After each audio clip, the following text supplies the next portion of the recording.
ప్రభువైన యేసుక్రీస్తు నామములో ఈ ఉదయకాల సమయంలో యవనస్తులందరికీ ప్రత్యేకమైన వందనాలు చెల్లిస్తూ వస్తున్నాను. అదే రీతిగా 2025 wish you A happy new year. ఈ 2025లో దేవుడు మన జీవితంలో చేసిన వాగ్దానాలు, గత సంవత్సరంలో చేసిన ప్రతి వాగ్దానాన్ని దేవుడు ఈ సంవత్సరం మన జీవితంలో నెరవేర్చుతాడని మనం నమ్ముతున్నామా లేదా? వాగ్దానము చేసిన దేవుడు నమ్మదగిన దేవుడు అని మనం విశ్వసించుతున్నామా, లేకపోతే అవిశ్వాసంగా మనం మన వాగ్దానాన్ని పక్కకి వేస్తున్నామా లేదా? ఈ దినము మనం వాక్యం నుంచి చూసుకుందాము. వాగ్దానము చేసిన దేవుడు నమ్మదగిన దేవుడు. నీ గత సంవత్సరంలో 2000 సంవత్సరాల క్రితం నుంచి 2024 బిఫోర్ మొత్తం దేవుడిని లైఫ్లో చేసిన ప్రతి వాగ్దానము ఈ సంవత్సరం దేవుడిని జీవితంలో నెరవేర్చుతాడని నువ్వు నమ్ముతున్నావా? లేదంటే వాగ్దానం తీసుకొని అది బైబిల్లో 31st నైట్ చర్చిలో తీసుకొని ఆ వాగ్దానాన్ని బైబిల్లో పెట్టుకొని మళ్ళీ వచ్చే సంవత్సరం మళ్ళీ వచ్చే 31st తీసి చదువుతున్నారా? ఈ దినము వాగ్దానము నెరవేర్చబడాలంటే మనము ఏ రీతిగా ప్రార్థన చేయాలి, ఏ రీతిగా విశ్వాసం ఉంచాలో, ఏ రీతిగా ప్రార్థన చేస్తే ఆ వాగ్దానం మన జీవితంలో నెరవేరుతుందో మనం వాక్యం నుంచి చూసుకుందాము. హెబ్రీయులు రాసిన పత్రిక 11వ అధ్యాయము 11వ వచనము. విశ్వాసాన్ని బట్టి శారా వాగ్దానము చేసినవాడు నమ్మదగిన వాడని ఎంచుకొనెను గనుక తన వయసు గతించిపోయినను గర్భము ధరించుటకు శక్తి పొందెను. ఇక్కడ ఆదికాండంలో దేవుడు అబ్రహాముకు ఏం వాగ్దానం చేశాడు? నేను నీకు ఒక కుమారుని ఇస్తానని దేవుడు వాగ్దానం చేశాడు. ఇదే హెబ్రీయులు రాసిన పత్రికలో 11వ అధ్యాయంలో 11వ వచనంలో దేవుడు ఇస్తున్నమాట. విశ్వాసాన్ని బట్టి శారా వాగ్దానము చేసిన దేవుడు నమ్మదగిన వాడు. శారాకు వాగ్దానం చేసిన దేవుడు నమ్మదగిన దేవుడు. ఈ దినము మన జీవితంలో చేసిన వాగ్దానం కూడా శారాకు వాగ్దానం చేసిన దేవుడు యేసుప్రభు వారు చేసిన వాగ్దానము కానీ, యెహోవా దేవుడు చేసిన వాగ్దానం కానీ, త్రియేక దేవుడు చేసిన వాగ్దానము కానీ ఈ దినం మన జీవితంలో చేసిన దేవుడు కూడా అదే దేవుడు కదా. అక్కడ శారాకు చేసిన దేవుడు విశ్వాసాన్ని బట్టి శారా వాగ్దానం చేసిన దేవుడు నమ్మదగిన వాడు. ఈ దినము నీ జీవితంలో చేసిన ఈ దినములలో నీ జీవితంలో చేసిన ఆ దేవాది దేవుడు కూడా వాగ్దానం చేసిన దేవుడు నమ్మదగిన దేవుడు అని నువ్వు విశ్వసిస్తున్నావా? ఆ దినము అబ్రహాము నమ్మాడు, పుడతాడు కొడుకు అని. ఈ దినము నీ జీవితంలో దేవుడు ఇచ్చిన వాగ్దానాన్ని అది వస్తుంది, అది జరుగుతుందని నమ్ముతున్నావా? నమ్మటలేదా? దేవుడు ఈ 2025 సంవత్సరంలో నీ దినములలో గడిచిన దినములో చేసిన ప్రతి వాగ్దానాన్ని ఈ 2025 సంవత్సరంలో నీ జీవితంలో పక్కగా నెరవేర్చుతాడని నువ్వు విశ్వసించుతున్నావా? నువ్వు విశ్వసించకపోతే వాగ్దానం నెరవేర్చాడు దేవుడు. ఎత్తిపట్టాలి. నీ జీవితంలో, నీ స్పిరిచువల్ లైఫ్లో కానీ, నీ ఆత్మీయ జీవితంలో కానీ నీ యొక్క వాగ్దానాన్ని నువ్వు ఎత్తిపడితేనే కానీ నీ వాగ్దానం నెరవేరదు. ఇప్పుడు ఏదైనా పని మనం మొదలు పెడితే, ఇప్పుడు బండి తోలాలంటే మనం స్టాండ్ తీసి కిక్కు కొడితేనే బండి ముందుకెళ్ళేది. నువ్వు బండి మీద కూర్చుంటే బండి ముందుకు పోదు. వాగ్దానం కూడా అదే. దేవుడు ఇచ్చాడు వాగ్దానం, కానీ దాన్ని ఎత్తిపట్టి ప్రార్థన చేసే సత్తా కానీ, దాన్ని అనుభవించాలంటే నువ్వు ప్రార్థన చేయాలి ముందుగా. అబ్రహాము జీవితంలో తన జీవితంలో దేవుడు చేసిన వాగ్దానం తన 100 ఏటలో దేవుడు వాగ్దానం నెరవేర్చలేదా? అదే చూసుకుంటే ఆదికాండము 18వ అధ్యాయం 14వ వచనంలో యెహోవాకు అసాధ్యమైనది ఏదైనా ఉన్నదా? ఇది మీదటికి ఈ కాలంలో నిర్ణయ కాలంలో మీ వద్దకు తిరిగి వచ్చేదను, అప్పుడు శారా కుమారుని కనెను. దేవుడు అక్కడ ఏం చెప్పాడు? వాగ్దానము చేసింది కాక మరి వచ్చే ఏట నేను మీ వద్దకు వచ్చినప్పుడు మీ చేతిలో కుమారుడు ఉంటాడని దేవుడు సెలవిచ్చాడు. ఇక్కడ చూస్తే యెహోవాకు అసాధ్యమైనది ఉన్నదా? మనం ఆలోచించాలి. ఓ యవనస్తురాలా, దేవుడికి అసాధ్యమైనది ఏదైనా ఉన్నదా? ఫస్ట్ థింగ్ నువ్వు నేను ఆలోచించాల్సింది. మనుషులకి ఏది చేత కాదు. మనుషులు ఒక మాట చెప్తారేమో కానీ అది చేతల్లో చేయలేరు ఎవరు. కానీ ఆ దేవాది దేవుడు ఒక్కడు మాత్రమే నీ జీవితంలో వాగ్దానం నెరవేర్చేది. ఆ దేవాది దేవుడికి సమస్తము సాధ్యపరిచే దేవుడి. భూమి ఆకాశము గతించిన నా మాట ఏమాత్రము గతించదని చెప్పిన ఆ దేవాది దేవుడు ఈ దినము నీ జీవితంలో చేసిన ప్రతి వాగ్దానాన్ని నెరవేర్చకుండా దేవుడు సిద్ధంగా ఉన్నాడు. కానీ నువ్వు ఆయన సన్నిధిలో నీ వాగ్దానాన్ని నువ్వు ఎత్తిపట్టలేకపోతున్నావు. ఎందుకు యవనస్తుడా, ఓ యవనస్తురాలా, ఎందుకు నీ వాగ్దానాన్ని దేవుడి సన్నిధిలో ఎత్తిపట్టలేకపోతున్నావు? ఎవరికైనా నువ్వు ఏదైనా వాగ్దానం చేస్తే అది నువ్వు చెయ్యాలని తాపత్రయంతో ఉంటావుగా యవనస్తుడా. దేవుడు కూడా మన జీవితంలో ఆయన చేసిన ప్రతి వాగ్దానాన్ని ఆ దేవాతి దేవుడు మన జీవితంలో నెరవేర్చాలనే చూస్తాడు. కానీ మన దేవుడు ఎప్పుడు మన నాశనాన్ని కోరుకునే దేవుడు కాదు. మన జీవితంలో చేసిన ప్రతి వాగ్దానాన్ని కానీ ప్రతి ప్లాన్స్ కానీ నా దేవాది దేవుడు నెరవేర్చడానికే సిద్ధంగా ఉంటాడు. కానీ దినం నువ్వు దాన్ని ఎత్తి పట్టలేకపోతున్నావు. ఇదిగో అక్కడ దేవుడు వాగ్దానము చేసిందే కాక ఇది మీదకి ఈ కాలంలో నిర్ణయ కాలం అందు నేను మీ యొద్దకు మరలా తిరిగి వస్తానన్నాడు. దేవుడు అక్కడ వాగ్దానం చేసి మరలా నేను మీ యొద్దకు తిరిగి వస్తాను అని దేవుడు చెప్తున్నాడు. మీ యొద్దకు తిరిగి వస్తానని వాగ్దానము చేసి ఇది కార్డు ఇచ్చాను నేను మీకు, ఇంకా నేను మీ యొద్దకు రానని చెప్పలేదు దేవుడు. ఇక్కడ సారా జీవితంలో వాగ్దానం చేసిన దేవుడు మీ యొద్దకు తిరిగి వచ్చాను. దేవుడు మళ్ళీ వస్తాడు ఆ వాగ్దానాన్ని నెరవేర్చడానికి. మనతోనే ఉన్నాడు. ఇదిగో నూతన నిబంధనలు తీసుకుంటే మీరు దేవుడి ఆలయమై ఉన్నారని దేవుడు అక్కడ సెలవిస్తూ వస్తాడు పత్రికలలో. ఈ దినము అదే దేవుడు నీ జీవితంలో వాగ్దానం నెరవేర్చడానికి తిరిగి వస్తాడు. తిరిగి రావడం కాదు, దేవుడు అన్ని విషయాలలో నీతో ఉన్న వాగ్దానము ఎప్పుడు నా బిడ్డ జీవితంలో ఆ వాగ్దానం నెరవేర్చాలనే దేవుడు చూస్తూ వస్తున్నాడు. అదే రీతిగా అప్పుడు శారాకు కుమారుడు కలిగెను. దేవుడు వాగ్దానం తప్పిపోలేదు. శారా జీవితంలో వాగ్దానం నెరవేరిందా నెరవేరలేదా? అబ్రహాము శారా విషయంలో దేవుడిచ్చిన వాగ్దానము తన కుమారుడి విషయంలో ఇస్సాకు విషయంలో వాగ్దానం నెరవేరిందా నెరవేరలేదా? అబ్రహాముకు వాగ్దానం చేసిన దేవుడు ఈ దినం నీకు వాగ్దానం చేస్తున్నాడు. నీ జీవితంలో గత సంవత్సరాల నుంచి నువ్వు పోరాడుతున్న ప్రతి ప్లాన్స్కి ప్రతి గోల్స్కి ఈ 2025లో నా దేవుడు ఖచ్చితంగా జవాబిస్తాడు. కానీ నువ్వు వాగ్దానాన్ని ఎత్తిపట్టి ప్రార్థన చేయాలి. గత సంవత్సరాల్లో ఎవ్వరు మీ వాగ్దానాలు ఎంతమంది ఎత్తిపట్టి ప్రార్థన చేశారో నేను అడగను. కానీ ఈ 2025 సంవత్సరంలో అయినా నీ దేవాది దేవుడు గడిచిన దినాల్లో నీకు చేసిన వాగ్దానము ఎత్తిపట్టు. దేవుడి సన్నిధిలో ఎత్తిపట్టి నువ్వు ప్రార్థిస్తే అది తప్పక నెరవేరుతుంది ఖచ్చితంగా మన జీవితాలలో. ఈ దినము ఆ వాగ్దానాన్ని ఎత్తిపట్టక మనం ఎలా ఉన్నామో కింద వచనాలలో ఇంకా మనం చూసుకుంటూ వస్తాము. రోమిల్ రాసిన పత్రిక 4వ అధ్యాయము 20 నుంచి 22 వచనాల వరకు నేను చదువుతాను. అవిశ్వాసము వలన దేవుని వాగ్దానమును గురించి సందేహింపక దేవుని మహిమపరిచి ఆయన వాగ్దానము చేసిన దాన్ని నెరవేర్చుటకు సమర్థుడు రుడిగా విశ్వసించి విశ్వాసము వలన బలము నొంది అందుచేత అది అతనికి నీతిగా ఎంచబడెను. ఇక్కడ చూసుకుందాం మనము. విశ్వాసము వలన దేవుని వాగ్దానం గురించి సందేహింపక. ఇక్కడ దేవుడు విశ్వాసం కాదు, నువ్వు విశ్వాసం వల్ల వాగ్దానం అవిశ్వాసం అని దేవుడు రాస్తూ వచ్చాడు. ఇక్కడ అవిశ్వాసము వలన అంట, విశ్వాసం కాదు. చాలా మంది విశ్వాసం నీకు విశ్వాసం ఉంటే నీ జీవితంలో ఎప్పుడో వాగ్దానం నెరవేర్చేది. ఇక్కడ రోమిల్ రాసిన పత్రికలు దేవుడు క్లారిటీగా రాశాడు. అవిశ్వాసము వలన దేవుని వాగ్దానం గురించి సందేహింపక. ఈ దినము దేవుడు ఈ సంవత్సరం నీకు వాగ్దానం చేస్తాడు. నిన్ను రాబోవు దినములలో ఆకాశ నక్షత్రం వల్ల నీ సంతానాన్ని విస్తరింపచేస్తానని చెప్తాడు. నువ్వు నమ్ముతావా?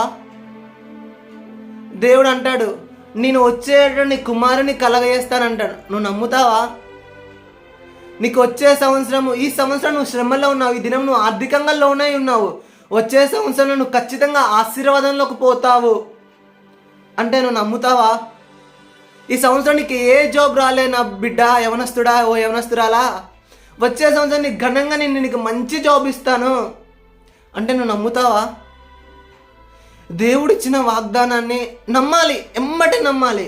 ఆ బాలుడైన సమయలు దేవుడు పిలిస్తే చిత్తగించుచున్నానని ఆ బాలుడైన సమయలు ఏ రీతిగా తన బాల్య దినములలో సమయలు ఏ రీతిగా నమ్మాడో, ఏ రీతిగా దేవుని స్వరము విన్నాడో, ఈ దినము నీ జీవితంలో దేవుడు చేసిన వాగ్దానాన్ని నువ్వు నమ్మాలి. ఆన్ ద స్పాట్ వాగ్దానము చేసినప్పుడు అది నీకు అప్పటికప్పటికి ఇది జరుగుతుందా అని అనిపిస్తుంది. నువ్వు ఉన్న పరిస్థితి డీప్లో ఉంటుంది. నువ్వు ఆ పరిస్థితిలో ఎలా ఉంటావంటే మొత్తం ఇప్పుడు ఉద్యోగం అంటే మొత్తం అసలు ఎన్నెన్నో ప్రయత్నం చేసి ఆ ఉద్యోగంకి ఇంకా రాసి అన్ని ఫెయిల్యూర్ అయ్యి ఉన్న సమయాలలో దేవుడు ఇస్తాడు వాగ్దానము, నీకు వచ్చేట ఉద్యోగం ఇస్తా అంటాడు. అంటే నీకు అప్పటికే ఆ వాగ్దానాన్ని అప్పటికి నీకు నీ జీవితంలో ఆ వాగ్దానము నీకు సరిపోదు, నువ్వు తీసుకోలేవు. అబ్రహాం జీవితంలో అలాగనే ఉంది. తన 90 ఏళ్ళలో దేవుడు వచ్చి నీ కుమారుణ్ణి ఇస్తానంటాడు దేవుడు. కానీ అబ్రహాం అయ్యా నా నా తన అబ్రహాం వాళ్ళ వైఫ్ అంటే స్త్రీకి ఉన్నది, అది ఆమె గతించిపోయింది, ఆమె అది కోల్పోయింది, అయిపోయింది అప్పటికి ఆమె ఏజ్. కాబట్టి దేవుడు అక్కడ అబ్రహాం అంటాడు దేవుడితో, నా భార్య బహురుద్ధురాలయ్యా, నేను బహు వృద్ధుణ్ణి, నాకెలా పుడతారయ్యా అంటాడు అక్కడ అబ్రహాము. కానీ దేవుడిచ్చిన వాగ్దానం నెరవేరలేదా అబ్రహాము జీవితంలో? ఈ దినము వాగ్దానము చేసినప్పుడు నువ్వెందుకు అల్ప విశ్వాసంగా ఉంటున్నావు?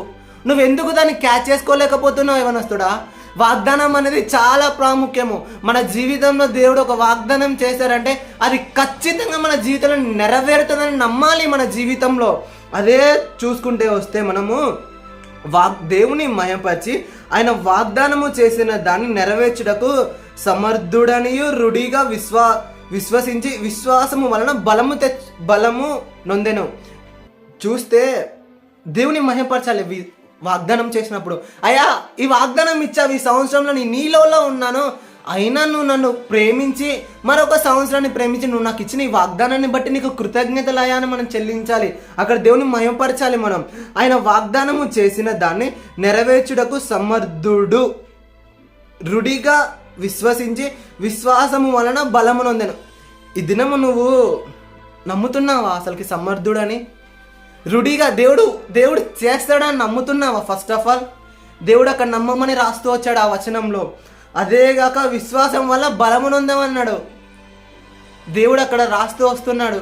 ఈ దినము దేవుడు నీ జీవితంలో చేసిన వాగ్దానము నీ విశ్వాసము వలన దేవుడు ఈ వాగ్దానాన్ని నా జీవితంలో ఖచ్చితంగా నెరవేర్చుతాడని సమర్థుడని రుడిగా నమ్మమంటున్నాడు. ఇది 2025 సంవత్సరంలో దేవుడు చేసిన వాగ్దానము చేసిన దేవుడు నమ్మదగిన దేవుడు. నీ జీవితంలో ప్రతి వాగ్దానాన్ని నెరవేర్చకు నా దేవుడు సిద్ధంగా ఉన్నాడు. ఆ వాగ్దానాన్ని ఎత్తిపట్టి ప్రార్థన చేయి. విశ్వాసం వలన బలమునందు, నీ విశ్వాసమే నీకు బలము. నీ భక్తి నీ యథార్థ ప్రవర్తనకి, నీ నిరీక్షణకు ఆధారం కాదా? యవనస్తుడా ఓ యవనస్తురాలా, ఇన్ని సంవత్సరాలు నువ్వు ప్రార్థన చేస్తున్నావుగే, నీ భక్తి నీ యొక్క శ్రమ దినమందు నీకు ఆధారము కాదా? నీ భక్తి నీ యొక్క శ్రమకి దాని నీకు బలముతేదా? నీ భక్తి ఎలాంటి భక్తి చేస్తున్నారు? నీ భక్తి నీకు ధైర్యం పుట్టించాలి యవనస్తుడా. అలాంటి భక్తి చేయాలి. అలాంటి భక్తి మనం చేసినప్పుడు విశ్వాసం వలన మనం బలం నొందుతాం. అక్కడ నమ్మో రుడిగా. దేవుడు నీ జీవితంలో వాగ్దానము చేసినప్పుడు అది నీకు జరుగుతుందా జరగదా ఫస్ట్ ఆఫ్ ఆల్ పక్కన పెట్టాలి. కానీ నీకు వాగ్దానం చేసిన దేవుడు మనుషుడు కాదు, దేవాతి దేవుడు, సుతుల మధ్య సింహాసనం మధ్య ఆసీనుడైన దేవుడు నీకు వాగ్దానం చేసిన వాడు. నీకు వాగ్దానం చేసిన దేవుడు మనుషుడు కాదు, ప్రభువైన యేసుక్రీస్తు. ఆయన ప్రతి వాగ్దానాన్ని నెరవేర్చే దేవుడు. నమ్ము. అదే రీతిగా అందుచేత అది అతనికి నీతిగా ఎంచబడను. ఇక్కడ ఎవరి గురించి? అబ్రహాము నమ్మాడు కాబట్టి అది అతనికి నీతిగా ఎంచబడ్డది. ఇది నువ్వు వాగ్దానం నమ్ముతున్నావా లేదా? నువ్వు వాగ్దానం నమ్మితే నువ్వు నీతిగా ఎంచబడతావు. చాలామంది నేను నీతిపరుణ్ణి ఇలా కాదు, దేవుడు చేసిన వాగ్దానాన్ని నువ్వు నమ్మితే అక్కడ అందుచేత అది అతనికి నీతిగా ఎంచబడను. ఇది నువ్వు ఎంచబడుతున్నావా నీతిగా? లేకపోతే అవిశ్వాసం వల్ల ఉంటున్నావు? అవిశ్వాసం వల్ల ఉంటే ఏమి రాదేమనస్తుడా, వాగ్దానం కూడా నెరవేరదు. నువ్వు ఎన్ని కార్డులు తీసినా అది తీసి మలుచుకొని బైబిల్లో పెట్టి సంవత్సరం తర్వాత మళ్ళీ ఇలా చెడుపుకొని అది మరలా తీసి సంవత్సరానికి ఇంకో వాగ్దానం తీయడం వల్ల ఏమీ ప్రయోజనం లేదు. దేవుని సన్నిధిలో వాగ్దానము పొందుకొని దాని గురించి ఎత్తిపట్టి సంవత్సరం మొదలుకొని సంవత్సరం అంతము వరకు ఆ వాగ్దానం గురించి ఎత్తిపట్టి మనం ప్రార్థన చేయాలి. అప్పుడు ఆ వాగ్దానం నెరవేరుతుంది. అవిశ్వాసము ఉండద్దేమనస్తుడా దేవుడు వాగ్దానం చేసినప్పుడు. ఓ యవనస్తుడా, ఓ యవనస్తురాలా, ఈ దినం నీ జీవితంలో చేసిన ప్రతి వాగ్దానాన్ని దేవుడు నెరవేరుస్తాడు నిశ్చయంగా. అబ్రహాము జీవితంలో నెరవేర్చలే? అబ్రహాము జీవితంలో ఖచ్చితంగా నెరవేర్చిన దేవుడు నీ జీవితంలో నెరవేర్చరా? నువ్వు ఇప్పటికి అనుకోవచ్చు, యవనస్తుడా దేవుడు ఏం చేయట్లే, నాకు అందరూ మోసం చేశారు ఇచ్చిన వాగ్దానాలు, అప్లికేషన్ పెట్టాను, ఇది జరుగుతుంది అన్నారు, ఇది జరగలే. గడిచిన సంవత్సరాలలో అధికారులు ఇచ్చారు, జాబ్ నోటిఫికేషన్ వచ్చింది, జాబ్ కాల్ లెటర్ వచ్చింది, అయినా నాకు రాలేదని చాలామంది బాధపడుతున్నారా? యవనస్తుడా ఓ యవనస్తురాలా, ఈ 2020 సంవత్సరంలో వాగ్దానం చేసిన దేవుడు నమ్మదగిన దేవుడు. నువ్వు విశ్వసించితే నీ వాగ్దానం పక్కగా నెరవేర్చే దేవుడు నీ పక్కన, నీ హృదయంలోనే ఉన్నాడు. అట్టు ప్రార్థన నువ్వు చేయవనస్తుడా. అదే రీతిగా చేస్తే లూకా సువార్త 1:37 దేవుడు ఈ రీతిగా సెలవిస్తూ వచ్చాడు. ఇదిగో దేవుడు చెప్పిన మాట ఏదేను నిర్ధకము కానేదని ఆమెతో చెప్పాను. ఇది నీతో చెప్తున్నాడు యవనస్తుడా ఓ యవనస్తురాలా, నీతో చేసిన ప్రతి వాగ్దానము ఈ లూకా సువార్తలో చెప్పిన మాట ఏది నిర్ధకము కానేదని ఆమెతో నీతో చెప్తున్నాడు దేవుడు. 2025లో నువ్వు అనుకుంటున్నావా వాగ్దానం నెరవేరదు, ఈ వాగ్దానం కాదు, ఇది నెరవేరదు, ఈ సంవత్సరం నేను ఇది చేయలేను అంటున్నాడా?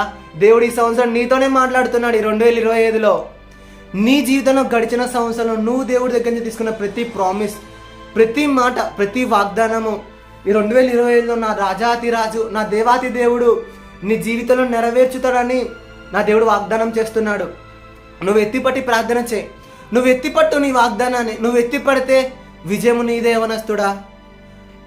ప్రార్థన చేయి, బలము తెచ్చుకో. ఈ 2025లో ఘనంగా దేవుని కోసం జీవించు, ఆయన ఖచ్చితంగా వాగ్దానం నెరవేర్చుతాడు. వాగ్దానం చేసిన దేవుడు నమ్మదగిన దేవుడు. దేవుడు వాగ్దానం చేసి బిడ్డ నేను మర్చిపోయిన పొరపాట్లో చేశానని చెప్పే దేవుడు కాదమ్మా నీ దేవుడు. నీ దేవుడు వన్స్ నీ దేవుడి నోటి నుంచి మాట వస్తే నెరవేర్చే దేవుడు నీ దేవుడు. అట్టు ప్రార్థన నా దేవుడు నీ జీవితం నెరవేర్చుతాడు. కానీ నువ్వు ప్రార్థన చేయి, ఆ వాగ్దానాన్ని ఎత్తిపట్టి ప్రార్థన చేయవనస్తుడా. నా జీవితంలో నా 2021 ఇయర్లో నేను నైన్త్ క్లాస్ ఎండింగ్లో 10th స్టార్టింగ్లో ఉన్నాను. అంతకుముందు నేను ఎక్కడ పెన్ను పెట్టి రాసినా మా డాడీ మా మమ్మీ 3rd క్లాస్ నుంచి ప్రతి గురుకుల ఎగ్జామ్ నా 9th క్లాస్ వరకు రాపించారు. ప్రతిదీ నేను ఫెయిలే. ప్రతిదీ అట్లీస్ట్ ఈరోజు యవనస్తురాల కోసం నేను చెప్తున్నాను వాగ్దానం గురించి కాబట్టి, ఆ సందేశం కాబట్టి ప్రతిదీ నేను ఫెయిల్ అవుతూ వచ్చాను. కానీ నేను 9th క్లాస్ ఎండింగ్లో 10th క్లాస్లో నేను బాప్తిజం తీసుకున్న తర్వాతకి దేవుడు నాకు ఇచ్చిన వాగ్దానము, నిన్ను ఉన్నతంగా నేను చదివిపిస్తా, నువ్వు రాసిన ప్రతి ఎగ్జామ్లో నీకు మంచి రిజల్ట్ ఇచ్చి నిన్ను పాస్ చేస్తానని చెప్పాడు నాకు దేవుడు. అప్పుడు నాకు ఎలా ఉంటుంది, గత 8 సంవత్సరాల నుంచి నేను రాసిన ప్రతి ఎగ్జామ్ ఫెయిల్ అవుతూ వచ్చాను. కానీ నేను మొత్తము నా వల్ల ఏది చేత కాదు. కానీ దేవుడు వాగ్దానము చేసి నాకు వాగ్దానం చేశాడు. అక్కడ నువ్వు రాసింది ప్రతి ఒక్కరు నేను పాస్ చేస్తా, ఉన్నతంగా నేను ఆశీర్వదిస్తాను, నీతో కానిది కూడా నేను నీతో చదివిపిస్తానని చెప్పాడు దేవుడు నా జీవితంలో. అప్పుడు నేను అది నమ్మిన. అప్పుడు అది నేను నమ్మకానే పరిస్థితి, నేను నమ్మలేను. ఎందుకంటే ప్రతిదీ ఫెయిల్ అయినా, నా మమ్మీ మా డాడీ నన్ను నమ్మలే. అయినా దేవుడు వాగ్దానం చేస్తాడని విశ్వసించి ఎత్తిపట్టి ప్రార్థన చేసిన అద్భుత రీతిగా 10th దేవుని మహిమకై ఆయన కృపలో అసలు నేను రాయకుండానే పాస్ అయినా. 10th నేను రాస్తే ఫెయిల్ అయ్యేవాడిని, కానీ దేవుని మహాకృపను బట్టి నేను 10th పాస్ అయినా. అదే రీతిగా దేవుడు కృపను బట్టి సెంట్రల్లో చదువుకోవడానికి దేవుడు కృపనిచ్చాడు నాకు, ఐటీఐ ఎలక్ట్రికల్. దేవుని కృప. అసలు నేను చదువుతూనే ఫెయిల్ అయ్యేవాడిని, అసలు నాకు పెన్ను పడితే రాయటము రాని నన్ను వాగ్దానము చేసి ఇప్పుడు ప్రతి ఒక్కటి నా జీవితంలో ఇంటర్ కానీ ఐటీఐ 10th ప్రతి ఒక్కటి ఎవ్రీథింగ్ నా ఉన్నతమైన చదువులకి దేవుడు ఈ దినం నన్ను చదివిపిస్తూ వచ్చాడు. నా జీవితంలో వాగ్దానం చేసి నెరవేర్చిన దేవుడు ఈ దినం యవనస్తుడా నా 15వ ఏటలో దేవుడు నాకు వాగ్దానం చేశాడు. ఈ దినం నాకు నా 19వ ఏటలో దేవుడు నా ప్రతి వాగ్దానం నెరవేర్చుకుంటూ వచ్చాడు. ప్రతి సంవత్సరము ప్రతి అకాడమిక్ ఇయర్లో దేవుడు నాకు ఘనమైన విజయమే ఇస్తూ వచ్చాడు. ఎక్కడ నా దేవుడు వాగ్దానం ఎక్కడ నిర్ధకం కాలే. అదే లూకా సువార్తలో చెప్పాడు కదా దేవుడు, నేను చెప్పిన మాట ఏది నిర్ధకం నా జీవితంలో కాలే. జీవము కలిగిన దేవుని సన్నిధిలో ప్రతి వాగ్దానం నెరవేర్చే దేవుడు సమర్థుడు. ఆయన నా జీవితంలో నెరవేర్చిన దేవుడు ఈ దినం నీ జీవితంలో నెరవేర్చడా యవనస్తుడా? ఎందుకు అవిశ్వాసంగా ఉంటున్నారు? విశ్వాసం ఉంచు వాగ్దానం మీద. నీ వాగ్దానం నెరవేర్చే దేవుడు నీతో ఉన్నాడు యవనస్తుడా. ప్రార్థన చేయి, నీ జీవితంలో ఘనంగా నిన్ను హెచ్చించే దేవుడు. ఈ దినం నన్ను హెచ్చించిన దేవుడు నిన్ను హెచ్చించడానికి సమర్థుడు. నేను ఆరాధించే దేవుడు, నువ్వు ఆరాధించే దేవుడు ఒకటే వనస్తుడా. నేను ప్రార్థించే దేవుడు, నువ్వు ప్రార్థించే దేవుడు ఒకటే. మొరపెట్టు. నువ్వు మొరపెడితే విజయము నీదే. ఈ 2025లో దేవుడు నీ జీవితంలో చేసిన ప్రతి వాగ్దానాన్ని నెరవేర్చును గాక అని నేను ప్రార్థిస్తూ వస్తున్నాను. ప్రతి యవనస్తుడా, ఓ యవనస్తురాలా, జాగ్రత్త. నీ దేవుడు రాబోతున్నాడు. ఆయన మేఘార్గుడే, త్వరలో రాబోతున్నాడు. నీ దేవుడు రాజుగా రాబోతున్నాడు. ఆయన భూమికి దిగిపోతున్నాడు. నువ్వు ఇంకా ఆ లోకంలో ఉంటూ అలా ఉండమాకండి. లెగు, ప్రార్థన చేసేది. కానీ నేను ప్రతి మెసేజ్లో చెప్పేది ఇది ఒక్కటే, నీ దేవుడు రాబోతున్నాడు. నువ్వు ఇంకా అవిశ్వాసంగా ఉన్నామా? విశ్వాసంతో ప్రతిదీ వాగ్దానం కోసం ప్రార్థన చేయి, ఎత్తబడాలి, అన్నిటి గురించి ప్రార్థన చేయి. దేవుడు ఈ 2025లో నీ జీవితంలో చేసిన ప్రతి వాగ్దానము నెరవేర్చును గాక యేసు నామములో నేను ప్రార్థిస్తున్నాను. అటు కృప నీకు నాకు కలుగును గాక. ఈ చిన్ని వాక్యము నీ జీవితంలో, నా జీవితంలో ఫలించును గాక. ఈ చిన్ని వాక్యం దేవుడు దీవించి ఆశీర్వదించును గాక. ఆమేన్, ఆమేన్, ఆమేన్. లార్డ్ అందరికీ ప్రభువైన యేసుక్రీస్తు నామములో వందనాలు చెల్లిస్తున్నాను. ఆమేన్.